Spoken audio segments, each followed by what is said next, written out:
আসসালামু আলাইকুম। আজকে আমি আপনাদের সাথে শেয়ার করব সিরাজগঞ্জ জেলার উল্লাপাড়া থানার চড়ুইমুড়ি গ্রামের ছোট্ট একটি পার্ক নিয়ে, যেটা চড়ুইমুড়ি পার্ক নামেই সবাই চেনে। এটির আসল নাম রিয়ারোপণ পার্ক। তো চলেন আপনাদের সাথে শেয়ার করি কেমন এই পার্কটি। তো মেইন রাস্তা থেকে অনেকটা ভিতরে যেতে হবে। পার্কের যে রাস্তাটা, এই রাস্তাটা আমার কাছে অনেক ভালো লেগেছে। তারপর আমরা চলে আসলাম পার্কের সামনে। এখান থেকে টিকিট নিতে হবে। টিকিটের মূল্য জনপ্রতি 50 টাকা করে। তারপর আমরা টিকিট নিয়ে ভিতরে প্রবেশ করি। এই প্রবেশপথটা সুন্দর করে সাজানো হয়েছে। এই বেবি কচ্ছপগুলোকে প্রথমে ভেবেছিলাম সিমেন্টের তৈরি, পরে দেখি এগুলো নড়াচড়া করছে। দিন বুঝতে পারলাম এগুলো জীবিত। তো এই জায়গাটায় আপনারা বসতে পারবেন এবং রাইড করতে পারবেন। বিভিন্ন রাইডও আছে। আমার হাতে সময় কম থাকায় ভালোভাবে ভিডিও করতে পারলাম না।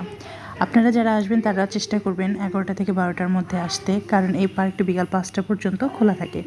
তারপর আমরা ঘুরে ঘুরে সব দেখছিলাম এবং পিক নিচ্ছিলাম। জায়গাটা অনেক বড় আর এত সুন্দর করে সাজানো হয়েছে যে আমার মন ভরছিল না।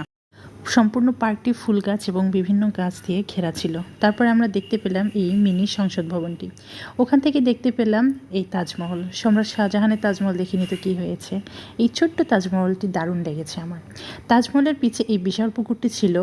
দেন আমি ঘুরে ঘুরে সব দেখছিলাম এবং ভিডিও নিচ্ছিলাম। আমার কাছে সত্যি বলতে এই পার্কটা অসাধারণ লেগেছে। আপনারা পরিবার নিয়ে এই পার্কটিতে আসতে পারেন। বিভিন্ন পার্কে গেলে বিভিন্ন ধরনের সমস্যায় পড়তে হয়, কারণ এখন বেশিরভাগ পার্কগুলোতেই অসামাজিক কাজকলাপ চলে, যেখানে ফ্যামিলি নিয়ে ঘোরা যায় না। তো আপনারা নির্দ্বিধায় এই পার্কটিতে আসতে পারেন।